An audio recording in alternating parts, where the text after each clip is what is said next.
Ano ang hinahanap mo sa isang karelasyon, sir? Wala. Bakit wala? No comment. Nadala na ba sa dati? Hindi naman sa ayaw, pero 20, may darating na maayos. Bakit yung dati ba hindi maayos, ha? No comment. Panood niyo to. Kaya mo na, sir, hindi naman tayo sikat, sir, hindi nyo ito mapapanood. Ano, di ba ayos ng 3 time? 3 time. Ibig sabihin, 3 kayo. Grabe, no? Galing nyo naman. Pero kami lang hindi ko alam. Tapos hindi rin alam ng iba, no? Hindi.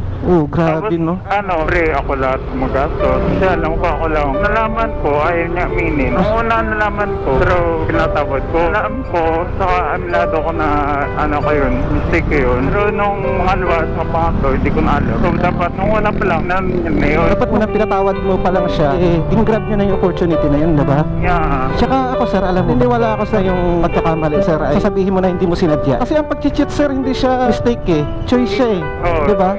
Isipin mo